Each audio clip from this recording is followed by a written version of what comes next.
to me, I will weep. Do, I prithee, but have the grace to consider that tears do not become a man. But have I not cause to weep? As good a cause as one would desire, therefore weep. But why did he swear he would come this morning and he comes not? Nay, certainly, there is no truth in him. Do you think so? Yes. I think he is not a pick-purse nor a horse-stealer, but for his verity in love, I do think him as concave as a covered goblet or a worm-eaten nut. Not true in love. Yes, when he is in, but I think he's not in. You heard him swear downright that he was. Was is not is. He attends here in the forest on the Duke, your father. I met the Duke yesterday Oh. and had much question with him. He asked me of what parentage I was. So I told him of as good as he. So he laughed and let me go. But what talk we of fathers when there's such a man as Orlando? Oh, that's a brave man. He writes brave verses, speaks brave words, swears brave oaths, and breaks them bravely. Oh. Oh, Phoebe! Phoebe? Oh, sweet Phoebe, do not scorn me. Do not, Phoebe, say that you love me not. But say not so with bitterness. The common executioner falls not the axe upon the humbled neck, but first begs pardon. I would not be thy executioner. I fly thee, for I would not injure thee. Thou tell'st me there is murder in mine eye. Now I do frown on thee with all my heart. And if mine eyes can wound, now let them kill thee. Ha! Now counterfeit a swoon. Why now fall down? But now mine eyes, which I have darted at thee, hurt thee not, nor I am sure there is no force in eyes that can do hurt. Oh, dear Phoebe! Come not thou near me. And why, I pray you? Who might be your mother that you insult, exalt, and all at once over the wretched? Why, what means this? Why look you so on me? I see no more in you than in the ordinary of nature's sail work. 'Tis not your inky brow, your black silk hair, your bugle eyeballs, nor your cheek of cream. That wouldn't tame my spirits to your worship. You, foolish shepherd, wherefore do you follow her like foggy south puffing with wind and rain and Phoebe? But mistress, know yourself, down on your knees, and thank heaven, fasting for a good man's love. For I must tell you, friendly in your ear, sell when you can, you are not for all markets. Sweet youth, I pray you, chide a year together. I had rather hear you chide than this man woo. Why look you so upon me? For no ill will I bear you. I pray you, do not fall in love with me, for I am falser than thou's made in wine. Besides, I like you not. What? Shepherd, look on her better. Come, sister, shepherdess, look on him better, and be not proud. Phoebe? Phoebe? What sayst thou, Silvius? Sweet Phoebe, pity me? Why, I am sorry for thee, gentle Silvius. Thou hast my love. Is not that neighborly? I would have you! Why, that were covetousness. Knowest thou the youth that spoke to me erewhile? Not very well. Think not I love him, though I ask for him. 'Tis but a peevish boy, yet he talks well. It is a pretty youth, not very pretty. He'll make a proper man. He's not very tall, yet for his years he's tall. His leg is but so-so. and yet 'tis well. There was a pretty redness in his lip, a little riper and more lusty red than that mixed in his cheek. Silvius! Silvius! There be some women, Silvius, her, had they marked him in parcels, as I did, would have gone near to fall in love with him. But for my part, I love him not, nor hate him not. And yet, I have more cause to hate him than to love him. For what had he to do to chide at me? At you? Yeah, he said mine eyes were black, and my hair black, and now I am remembered, scorned at me. Scorned at you? I marvel why I answered not again. But that's all one. Omittance is no quittance. I'll write to him a very taunting letter, and thou shalt bear it. Wilt thou, Silvius? Oh, Phoebe, with all my heart. Go with me, Silvius! Come this way!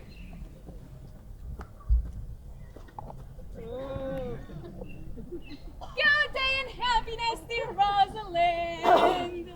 Why, how now, Orlando? And where have you been all this while? You, a lover, and you serve me such another trick. Never come in my sight more. Oh, my Rosalind. I come within an hour of my promise. Break an hour's promise in love. Pardon me, Rosalind. Nay, and you be so tardy. Come no more in my sight. I had as lief be wooed of a snail. Of a snail? Aye, of a snail. For though he comes slowly, he carries his house on his head. A better jointure, I think, than you make a woman. Oh, my Rosalind! And I am your Rosalind. It pleaseth him to call you so, for he hath the Rosalind of a better leer than you. Come, woo me. Woo me, woo me, woo me. For now I am in a holiday humor and like enough to consent.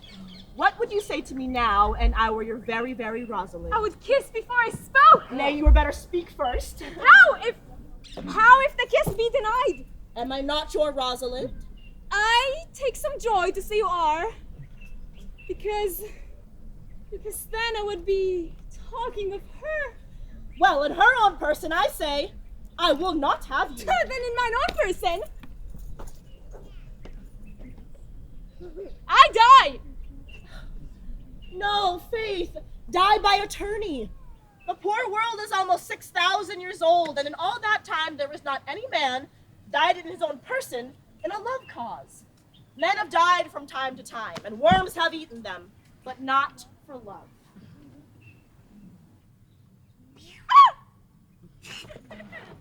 But come, now I will be your Rosalind in a more coming on disposition. Then love me, Rosalind. Come, sister, you will be the priest and marry us. What? How long was I sleeping? Come. Why do you do this to me? Okay. Give me your hand, Orlando. Why? What do you say, sister? I cannot say the words. You must begin, will you, Orlando? Go to. Will you, Orlando, have to wife this Rosalind? I will. Aye, but when? Why now, as fast as she can marry us. Then you must say, I take thee, Rosalind, for wife. I take thee, Rosalind, for wife. And I do take thee, Orlando, for husband. Now tell me, after you have had her, how long would you possess her? Forever and a day. Say a day without the ever. No, Orlando. Men are April when they woo, December when they wed. Maids are May when they are maids, but the sky changes when they are wives. But will my Rosalind do so? By my life, she will do as I do. For these 2 hours, Rosalind, I will leave thee Alas, dear love, I cannot lack thee 2 hours. Go your ways, go your ways. I knew what you would prove. My friends told me as much, and I thought no less. 2 o'clock is your hour. Aye, my Rosalind. By my troth, if you break 1 jot of your promise, or come 1 minute behind your hour, I will think you the most pathetical break promise, and the most hollow lover. My Rosalind! Adieu! Adieu!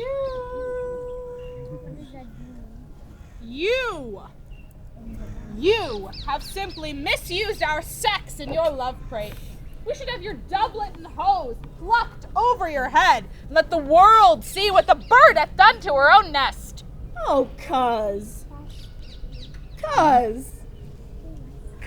my pretty little cuz. Dost thou know how many fathoms deep I am in love, but it cannot be sounded? My affection hath an unknown bottom, like the Bay of Portugal. Ugh. Or rather bottomless, that as fast as you pour affection in, it runs out. I'll tell thee, Aliena, I cannot be out of sight of Orlando. I'll go find a shadow and sigh till he come. And I'll sleep.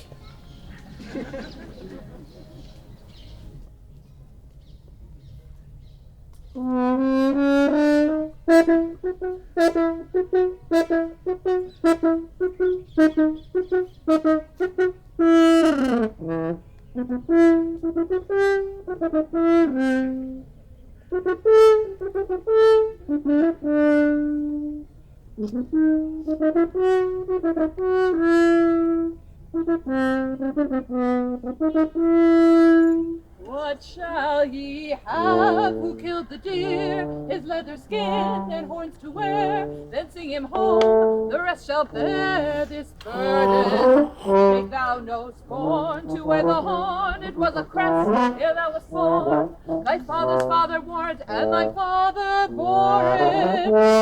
The horn, the lusty horn, is not a thing to laugh or scorn. The horn, the lusty horn. Take thou no scorn to wear the horn. It was a crest ere thou wast born. Thy father's father wore it, and thy father bore it.